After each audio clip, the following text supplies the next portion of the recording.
Welcome to ASP, a centre for spoken English. साथियों, इसके पहले हमने सीखा वॉइस के बेस के बारे में कि बेस में हमें क्या क्या समझना चाहिए और कैसे हम अपने पूरे वॉइस को इजी कर सकते हैं। अब आज से हमें एक एक करके प्रैक्टिस करनी है। सबसे पहले हमें इंडेफिनिट्स के बारे में बात करनी है, means present indefinite, past indefinite and future indefinite. Present indefinite, past indefinite and future indefinite. और इसका यूज भी सबसे ज्यादा करना है क्योंकि एक्टिव और पैसिव दोनों को इसको मिला दीजिएगा तो ज्यादातर जो हम लिखते हैं बोलते हैं वह इंडेफिनिट्स में ही यूज होता है। तो इस पर मैक्सिमम आपको प्रैक्टिस करना है। जो आपने इसके पहले बेस सीखा उसी के आधार पर आपको रूल बनाना है। रूल क्या बनाना है? आपको एक्टिव पैसिव का रूल बनाना है। तो सबसे पहले एक्टिव में आपने जो ऑलरेडी सीख लिया है टेंस के समय, उसके बारे में बात करते हैं। Subject plus MV1 plus S और ES। एस और ES means with third person singular number S और ES का यूज करेंगे। एस या ES को जोड़ देंगे और डू या डज यह स्मॉल वर्ब के रूप में छिपा हुआ रहेगा। यह ऑलरेडी आप टेंस में कर चुके हैं। और उसके बाद ऑब्जेक्ट का यूज करेंगे। अगर यहाँ रूल में जरा सा भी आपको डाउट है तो पहले टेंस क्लियर करना चाहिए और उसके बाद फिर इसमें आना चाहिए। Subject plus MV1 plus S और ES मीन्स गो और गोज, रन और रन्स, प्ले और प्लेज। और यहाँ ध्यान में क्या रखना है कि एज स्मॉल वर्ब डू और डज इज हिडन, डू या डज छिपा हुआ है। और लास्ट में ऑब्जेक्ट करेंगे, उसके बाद अदर वर्ड्स होगा ही। पास्ट इंडेफिनिट में रूल देख लेते हैं। Subject plus MV2, past indefinite में मेन वर्ब का सेकंड फॉर्म यूज करेंगे और स्मॉल वर्ब के रूप में यहाँ पर डीड छिपा हुआ है। और उसके बाद ऑब्जेक्ट करेंगे ही, लास्ट में अदर वर्ड्स होगा ही। बस यहाँ प्रेजेंट इंडेफिनिट में डू डज छिपा हुआ रहेगा स्मॉल वर्ब, पास्ट इंडेफिनिट में डीड छिपा हुआ रहेगा। इसके बाद कहीं भी स्मॉल वर्ब छिपा हुआ नहीं रहेगा। अगर मेन वर्ब है तो स्मॉल वर्ब देंगे ही। जैसे सब्जेक्ट स्मॉल वर्ब के रूप में फ्यूचर है तो शैल विल हो गया, और शैल विल के बाद हमेशा फर्स्ट फॉर्म हो गया MV1, और उसके बाद तो ऑब्जेक्ट देंगे ही। अब हमें सीखना है कि यह जो रूल है एक्टिव में उसको पैसिव में कैसे कन्वर्ट करेंगे। तो इसके पहले बेस में आपने क्या सीखा? ऑब्जेक्ट को सब्जेक्ट बनाएंगे, सब्जेक्ट को बाई ऑब्जेक्ट बनाएंगे। बी प्लस MV3 का स्ट्रक्चर जो है जरूर होना चाहिए। और स्मॉल वर्ब में केवल डू वर्ब चेंज होगा। Do does will be converted into is are am and did will be converted into was were, और बाकी कोई भी स्मॉल वर्ब कभी भी चेंज नहीं होगा। तो चलिए एक एक करके बात करते हैं। सबसे पहले ऑब्जेक्ट के बारे में बात करते हैं। Object will be converted into subject and in the same way subject will be converted into by object. Object will be converted into subject and subject will be converted into by object. अब बचा क्या? Main verb MV1 plus S या ES हो, MV1 हो, जो भी यहाँ पर हो, MV1 MV2 MV3 ING जो भी यहाँ हो, उसको किस फॉर्म में कन्वर्ट करेंगे? तो फिक्स्ड है MV3 मेन वर्ब का थर्ड फॉर्म। पास्ट पार्टिसिपल में हम इसे कन्वर्ट करेंगे। जब भी हम पैसिव बनाएंगे तो only third form will be used. और यहाँ अच्छे से देखिए डू या डज छिपा हुआ है तो डू डज किस में चेंज होगा भाई?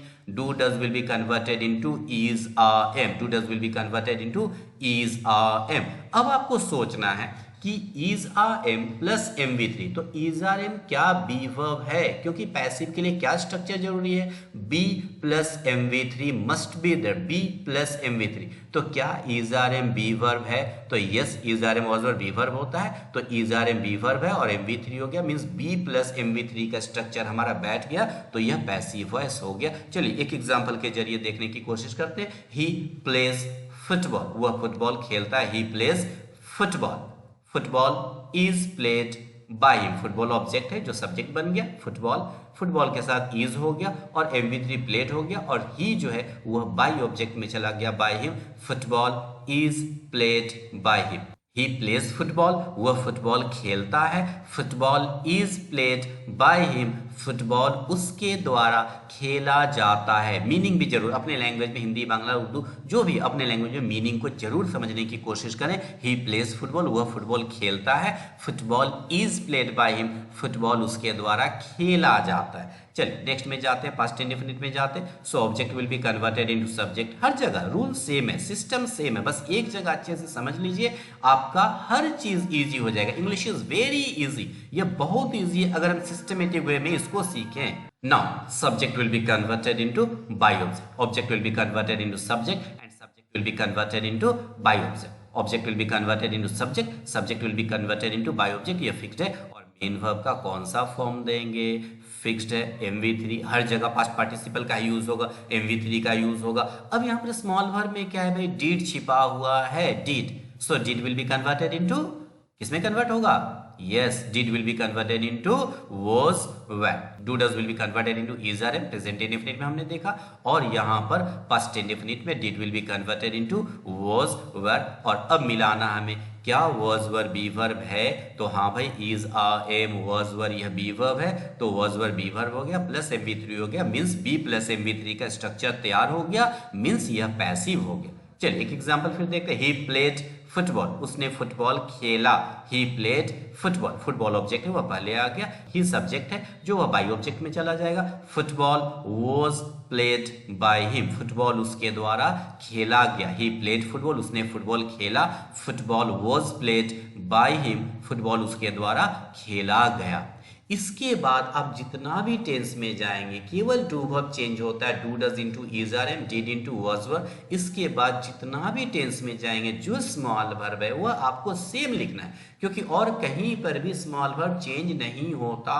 तो चलिए नेक्स्ट में एक एग्जांपल देखते हैं। Object will be converted into subject, in the same way subject will be converted into object. Object को सब्जेक्ट में बनाएंगे और सब्जेक्ट को बाई ऑब्जेक्ट में बनाएंगे। और मेन वर्ब का कौन सा फॉर्म यूज होना है? फिक्स्ड है, MV3। Small verb shell will किस में चेंज होगा भाई? किस में चेंज होगा? जरा सा भी कंफ्यूजन नहीं होना चाहिए, क्योंकि और कोई स्मॉल वर्ब चेंज नहीं होगा। बहुत सारे कैंडिडेट हमेशा कंफ्यूज रहते हैं, एकदम दिमाग में रखें। Only do verb will be changed into be verb, do verb will be changed into be verb, do does into is are am, did into was were. बाकी का कोई भी स्मॉल वर्ब जो है वह कभी भी चेंज नहीं होगा। जो small verb means shell will है तो शैल विल यहां पर लिखना है।